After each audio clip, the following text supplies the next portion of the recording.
On page 22 in your action planner, I want to suggest that you take the chapter on the image maker and read it over a couple of times. Not once, read it over 2 or 3 times. I have found that as we read things over, they start to take on a different meaning. I read somewhere in a book where it said, when you read a good book through the second time, you don't see something in it you didn't see before. You see something in yourself that wasn't there before. So as we go through this chapter a couple of times, we'll start to relate to it a little different. Now, I want to suggest that at the end of this particular lesson, you sit down with the new understanding that you have from the information we've already covered and stop and ask yourself, what areas of my life would I really like to change?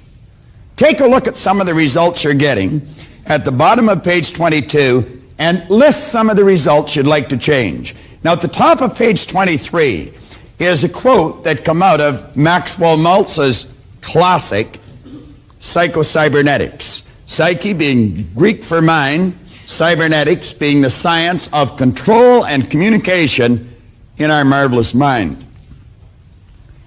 Now, Maltz said, we act, we behave, and feel. Now think of what we're talking about here.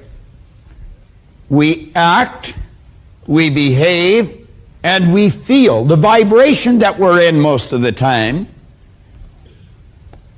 according to what we consider our self-image to be. And we do not deviate from that pattern. This is the one stumbling block that many people have. You're going to hear from a man in a few minutes that made a phenomenal change just through understanding this one idea. And I'm going to tell you, the man was brilliant when he got the idea. It was just one small change. This could be the one you want to make. Now, Maltz explained that the image you hold of yourself is a premise, a base, or a foundation. It's nothing but an idea in your mind upon which your entire personality is built. He concluded this image not only controls your behavior, yet controls your circumstance as well.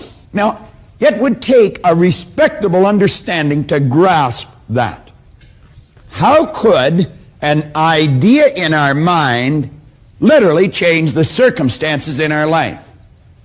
Well, by the time you finish this seminar, the various subjects in it, you're going to know exactly how those circumstances can change. It'll be very clear to you. But I can assure you, you alter this image in your mind that John was talking about. You take this idea of what you want to be and learn how to plant it in here and release this idea. Like that, your life will change. And you're going to hear from someone who made a big change. Now, let's take a look at this idea of cybernetics. You know, a number of years ago, many years ago, I bought this book. It was out around 1960, and it was shortly after that I got it. And like most of these books I get, I read it over and over and over again. Now, let me digress for a second. I was in a seminar that Dr. Harry Roeder was conducting. And I'm going to tell you, this man is brilliant. He has an enormous amount of information of why we do what we do. And I remember we were working with a loose leaf exercise book. It was in Chicago that I was in the seminar, although Dr. Roeder is a Canadian. And he said something that really sunk in, and on the first page in the book, I wrote it. He said, you do not understand something until you can explain it to someone else so that they understand it. Now run that through your computer a couple of times. You do not understand something until you can explain it to someone else so that they understand it. Now that was written in a book a long time ago. I wrote it, as Harry said it. I'd read this book before that. And I read it off and on every year or two. I'll read it a couple of times. Someone came up to me in a seminar one day years ago, and they said, Bob, do you know what cybernetics means? And I said, yeah. They said, well, what does it mean? I said, well, it's, and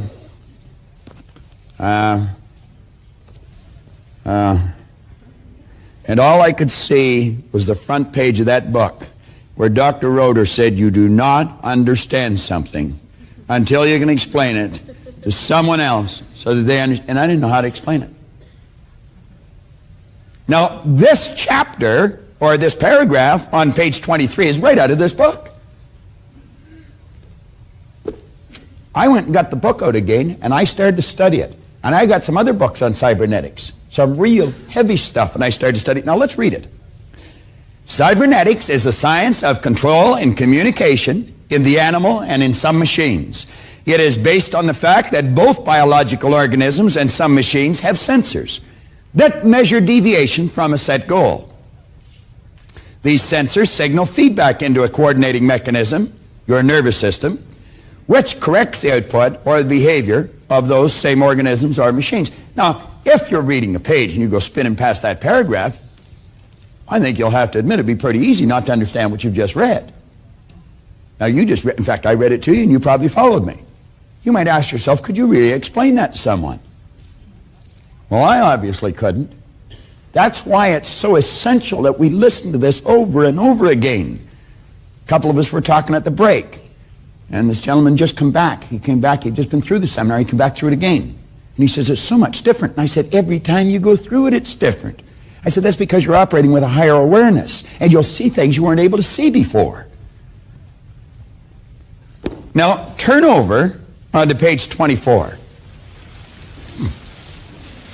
This page could be worth its weight in gold along with the other two pages. Let's let this circle that you see at the top of the page, you're at the top of page 24, let that represent a thermostat in your home. And we take this thermostat and we set the dial to control the room temperature at 72 degrees. That is the set goal. Now, what they say? It says it has a sensor in it to measure deviation from a set goal. It signals this deviation into a coordinating mechanism which then corrects the output. Let's suppose the room temperature is at 72 degrees. Someone leaves the front door open and it's cold. You're in the northern part of North America and the temperature drops quickly to 68 degrees. The sensor in the thermostat picks up that deviation. It sends a message through the electrical system in the house to the furnace. The fire's turned on, the fan's turned on until that room temperature is brought back under control again at 72, then it cuts out. Let's look at it in another machine. We'll say this is an airplane.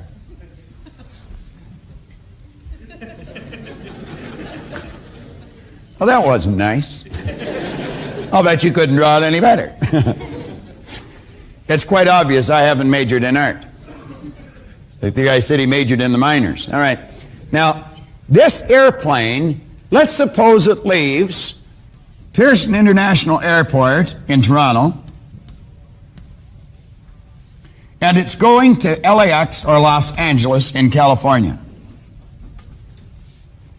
When the pilot leaves the vicinity of the international airport here in Toronto, the pilot sets a cybernetic mechanism.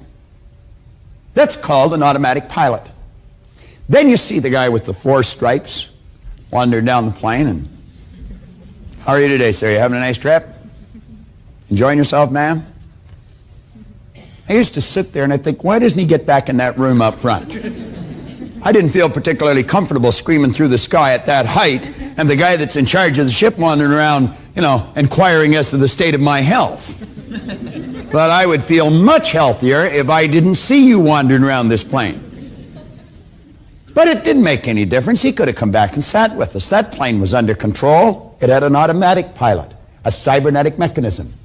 Now, let's suppose that airplane got hit with some unexpected turbulence and bang, it got knocked off course.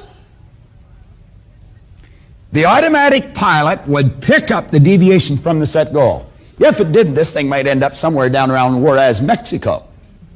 It signals a message through the electrical system in the airplane. The wings are changed.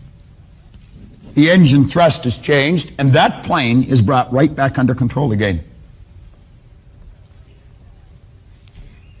Now come down and take a look at these two people on page 24. We'll just draw one. This person has an image in their mind. I'll use a concept that we could all relate to. Let's suppose this person's a salesperson or they're a student. You could use either one. Let's suppose the salesperson sells $1 million worth of their product or service every year. Do you know large sales organizations can pretty well tell you what their sales force is going to write at the beginning of the year? If they have a contest and they send them off to some exotic place on a trip for writing so much business, and they name where they're going to go today, and they're not going to go for a year, do you know that they can book the seats on the plane now? They know exactly how many rooms that they're going to rent. That's because people very rarely deviate from their set objective. They're locked into a habit pattern. Or we could switch this, and let's say it's a student that gets a C average. Now, this salesperson may get a real pep talk in a sales meeting or something. No understanding, just motivation, no education. They get all wound up, and they go out, and in a week, they write $350,000 worth of business. Their self-image picks up the deviation from the set goal, sends it into a coordinating mechanism, the nervous system. A signal is sent, and the behavioral patterns will change, and that person will quit selling until they're back on course again. Now, they may go through a period where they write nothing for a month. Self-image picks up that information, sends a message through the nervous system. The behavioral patterns will change. They'll get up and they'll start selling again. But at the end of the year, they still have written $1 million worth of business. Let's suppose it's a student that's getting a C average. They bring the report card home. Parents turn the heat up, turn the TV off, bicycle goes, girlfriends, boyfriends are out of the picture. Really put the pressure on the kid. The marks shoot up, and they get 100% on a test. Self-image picks up that information, sends a message to the nervous system. The behavioral patterns will change, and pretty soon that child's back on course again. What's causing the problem? It's this image in here. That's what it is. That's not what they want to be, but that's what they are.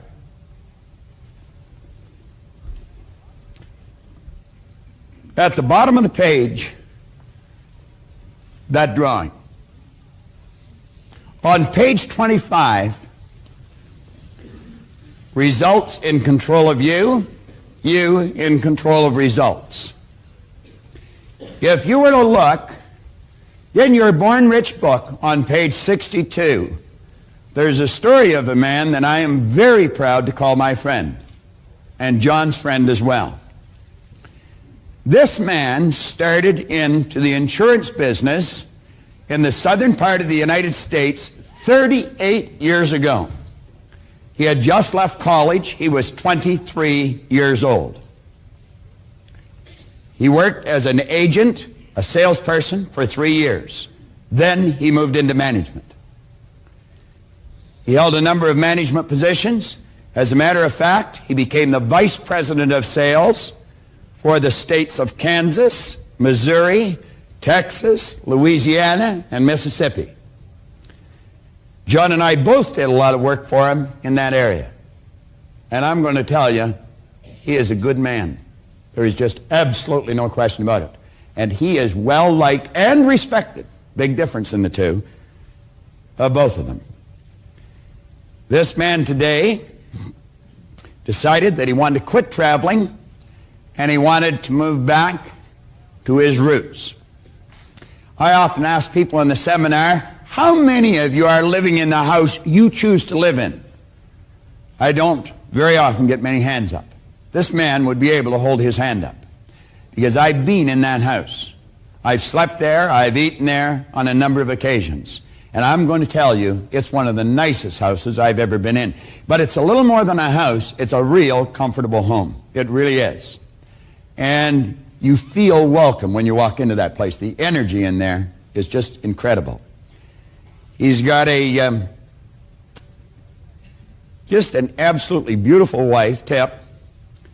She is really a grand gal. I mean, she is something special.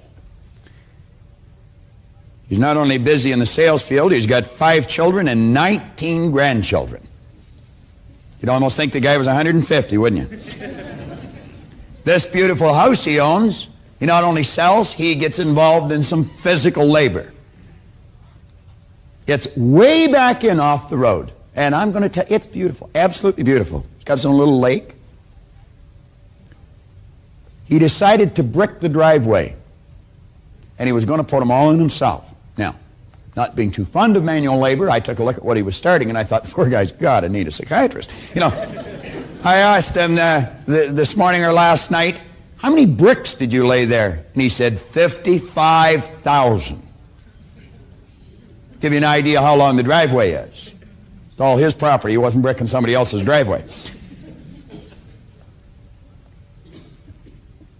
Some of you will really appreciate the significance of this, and some of you may not.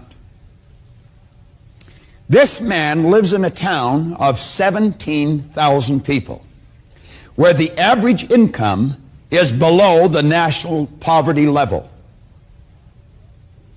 In spite of that, he has the largest agency in the Prudential Insurance Company of America.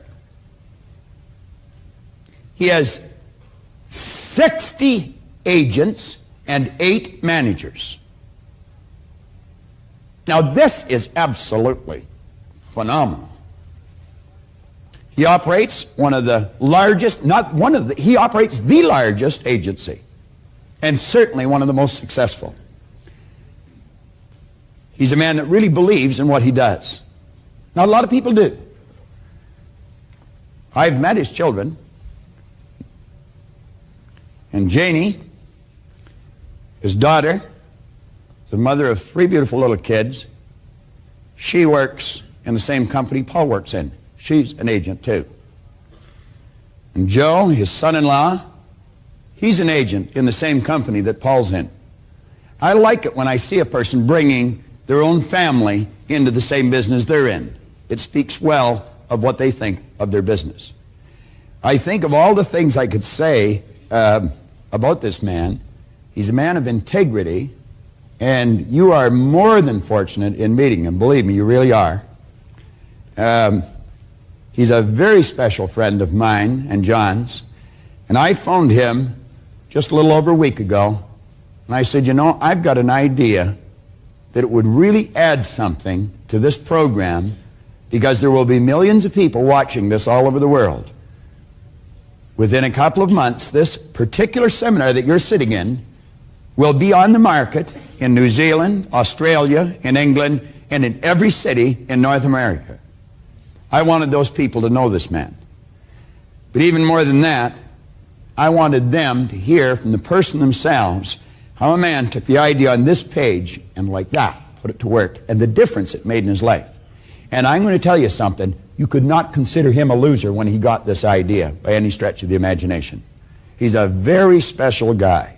I want you to stand up and really give this man a warm welcome. It's Paul Hutsey from Pittsburgh, Kansas.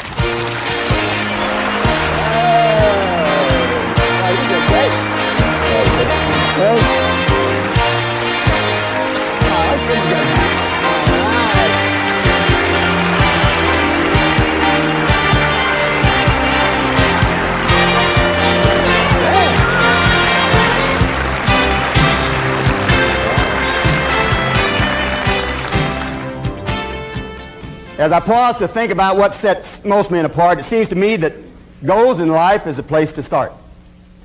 Imagine playing football on an unmarked field of green. Not a goal line to be sought, not a goal post to be seen.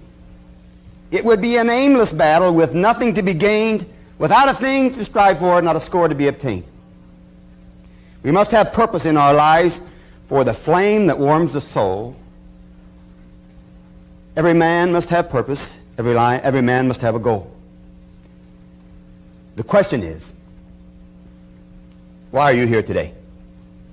Well, I think you're here today because you want more of the good life. Right, Nino? And that's the way I was in August of 1975 when I came to this great city, when our company had a conference here. And on the last day, they were introducing the speaker, and they were telling what an outstanding personality he was, and that he was going to speak for 3 hours in a row without a break.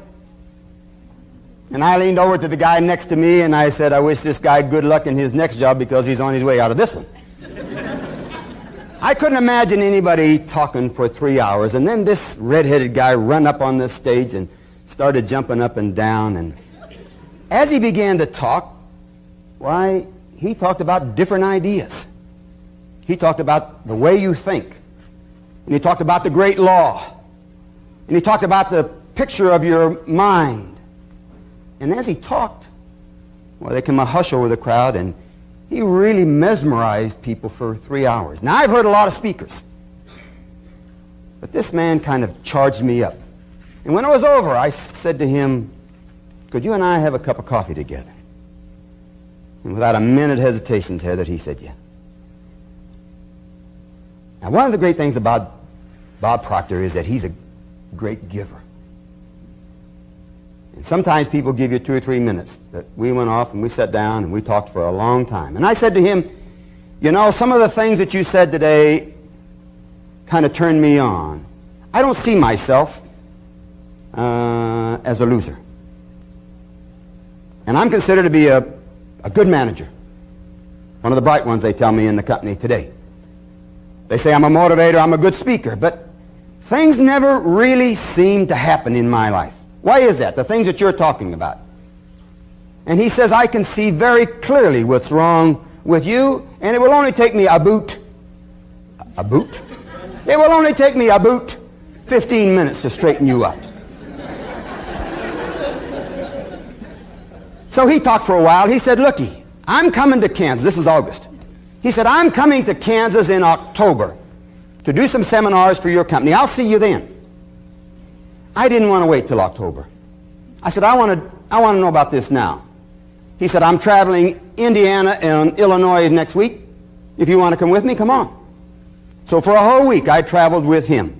And there was 8 parts of that seminar, and we did 4 of them that week.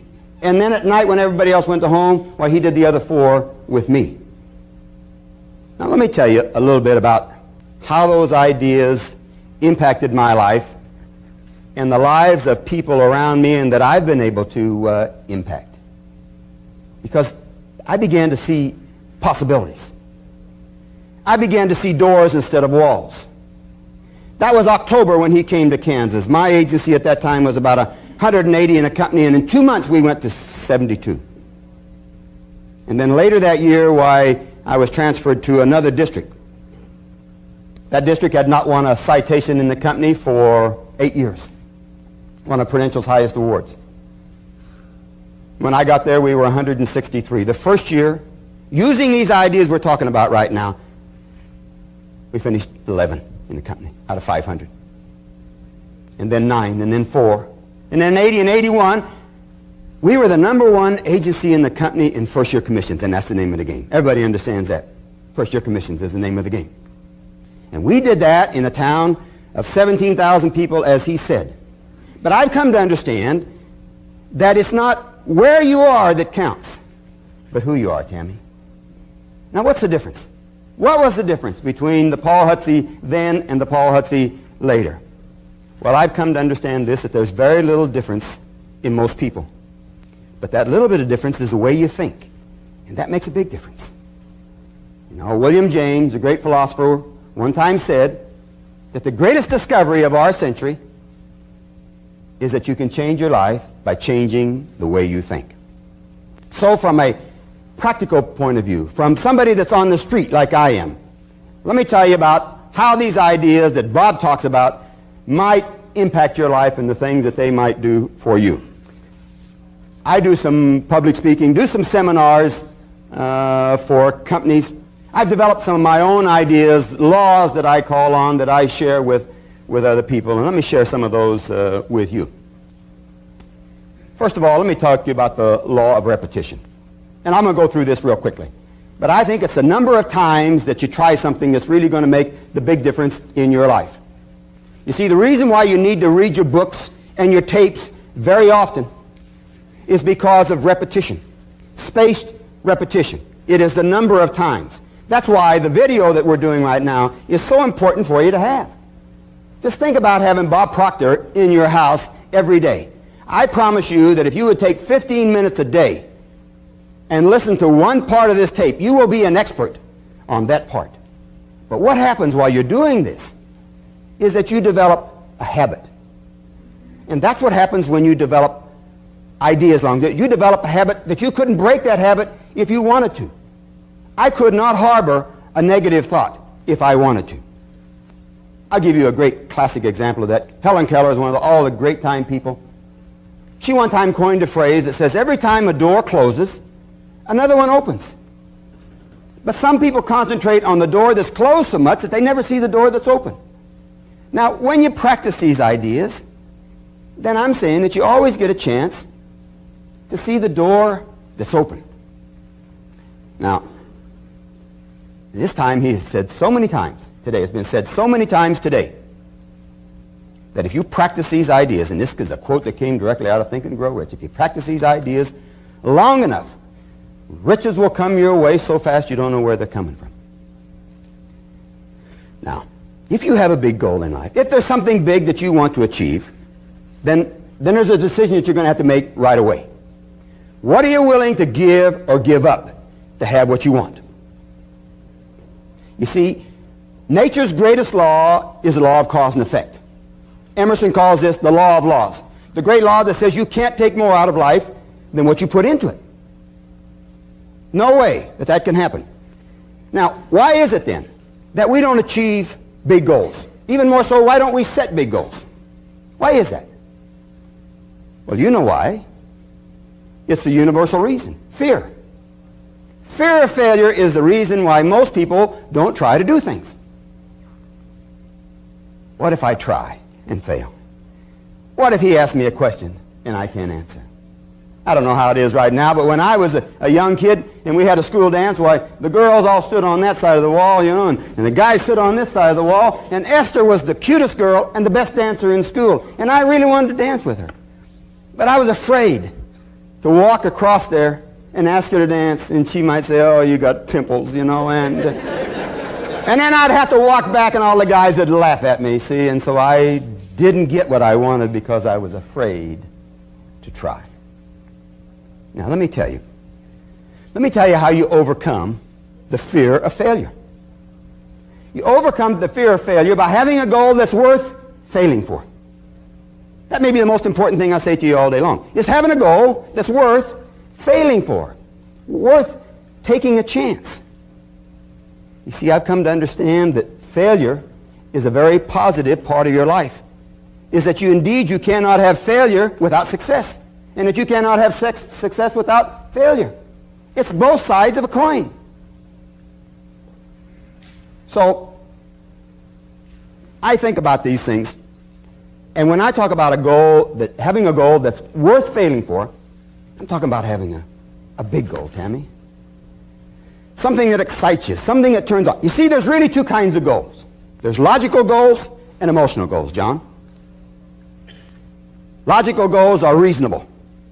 You do those for intelligent reasons. I tell salesmen who have logical goals, you're going to raise skinny kids. Confucius said, man shoot at nothing, sure to hit it. What I'm saying to you in your life, your goals have to be emotional. They have to be something that makes you feel great when you achieve them. See, there's intangible goals and tangible ones.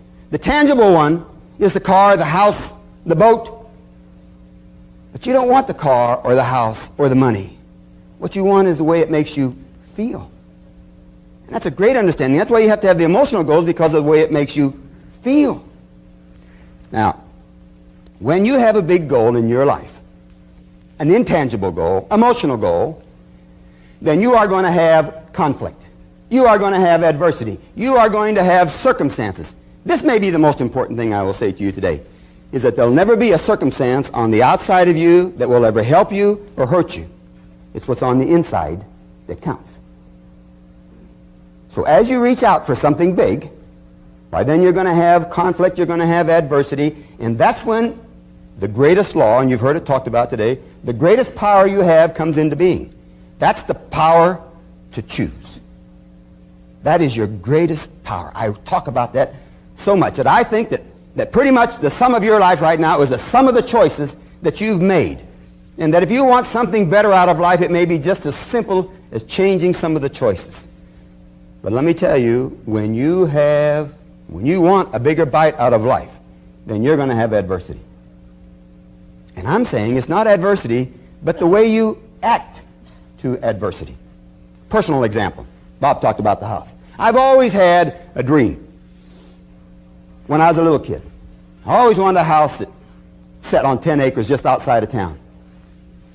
Set up on a hill with a lot of trees, a red barn on it, and a couple of lakes, and a winding driveway. I always had that idea. And when I came back from the home office back to Pittsburgh, I said, this is the time to start doing what you wanted to do. And so I started looking for 10 acres just outside of town. And guess what? There wasn't any 10 acres outside of town. Everybody else wanted 10 acres outside of town. And if I wanted 10 acres, I had to go about 10 miles outside of town. But that's not what I wanted. I wanted 10 acres outside of town. And because I couldn't find 10 acres just outside of town, guess what I did? I started looking for 10 acres inside town. And guess what? I found two. I found 2 lots, 10 acres inside town. I found them because that's what I was looking for. So if you go down to 510 South Georgia right now, well, you'll kind of drive into trees, and then when you get there, well, it just pops up at you. It's an 800-foot driveway that snakes down through there, and the red barn is there, and the 2 lakes are there. There's trees all over the place. You see, those things were there all the time. Those 10 acres, I live closer to City Hall than 2/3 of the people in Pittsburgh, Kansas. And guess how much I had to pay for that? A lot of money, right? I had to pay very little because the guy didn't think it was worth anything. Because he didn't have the vision that I had of that. My point is that you pretty much get what you're looking for. Now let me give you a side story that goes with that. That really ties into this whole seminar and the things that we're talking about right now. More of the good life. 10 acres is a lot to mow. 10 acres is a lot to mow. So I'm cutting my grass, and there's some people that their acreage bumps up right next to ours, and they had a horse. And I'm over there cutting. The woman saws me. We haven't met each other. She comes running across. I get off the tractor, walked over to her, leaned on the fence. It was hot. It was wired. She said, oh, we should disconnect that. She said, you know, when we first got the horse, he used to lean up against that fence and it would break it down. So we wired it. And then once we wired it, why, he wouldn't even get anywhere near it. So we tacked and left. And the next day, I'm going to work. The front of their property dead ends into a street that comes back from my office. These people both work. I come home at 11:30. There's the horse loose in the front yard. I thought the horse was loose. But they had taken a single strand of baling wire, tacked it onto the house, over to this tree, over to that tree, back to this house right there. And inside was the horse. Now that horse could jump over it, crawl under it, tear it down. But he stays there all the time. How come? Because he thinks that wire is hot. He is fenced in, right? My question, how many of us are fenced in? How many of us are a slave to the past? How many of us are not doing things that we really would like to do because of the past? You see, I think choosing is important, and I'll tell you, I think a very important statement is that getting in life is not difficult, but deciding what you want. Getting what you want in life ain't tough. but deciding what you want, choosing what you want is tough. Let me talk to you about just a simple idea that I think involves with, and now we get down to the point that you want to talk about here. Self. You need to be an expert as a self-starter. Self-motivated. Self-control. But most important, self-esteem. Self-image. You know, Bob's always talking about this. But the result I was getting over here was the same as the picture I had in here. And when I changed the picture in here, the result over here changed. And the same thing can happen to you. Anybody in this room. Let me tell you why. Because God only made one just like you. He made you in his own image and likeness. He made you just like him, and part of him's in part of you, and that means you're a winner. You're one of God's ideas. Isn't that great to know that? That you're one of God's ideas. Bob used to tell a story when he first came to Pittsburgh. Now, I don't know whether he even remembers this. But he talks about a great sculptor who hauled out a piece of granite. And he began chipping away. And every day a little guy come to see him work. And after several weeks while he was finished, and the great sculptor stood back to take a look at what he had done. And he said and it was a body of a great, beautiful Greek god. And he said to the little guy, he said, well, what do you think about that? The little guy waited for a minute and said, mister, how'd you know that guy was in there?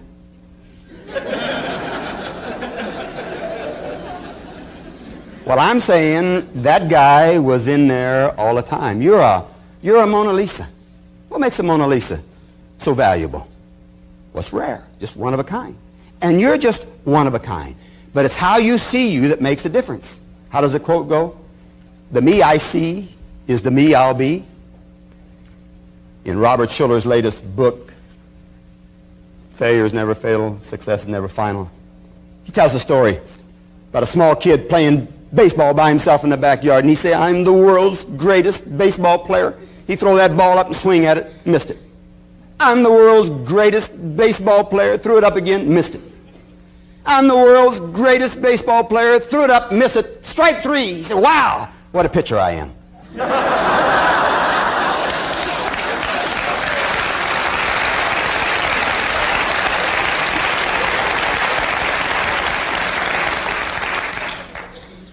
Let me tell you that you hold the picture of what you really want, and it's just a matter of time. The ancient Chinese proverb says, the longest journey begins with a single step. I say that beginning is half done, and that you need to start right now. And one of the reasons why I like Bob Proctor and his ideas is I think that he's a great giver. And this is just a side dimension from what we're talking about, but sometimes people ask me, you know, why I wear that number 2 pin.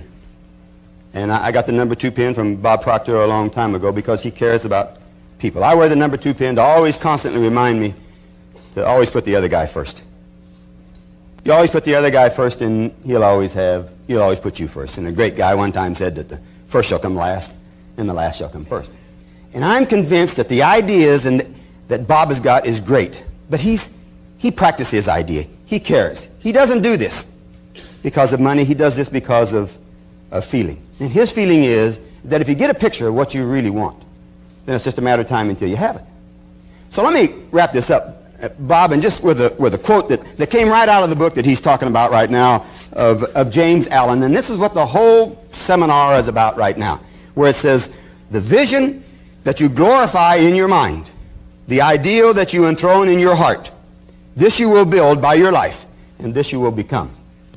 It's really been nice to come and be with you in Toronto again. It's my personal pleasure. Bob, and thanks for having me, friend.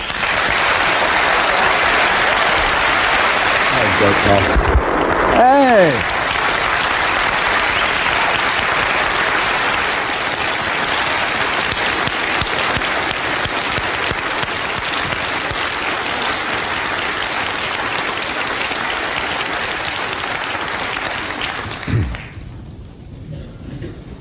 You know,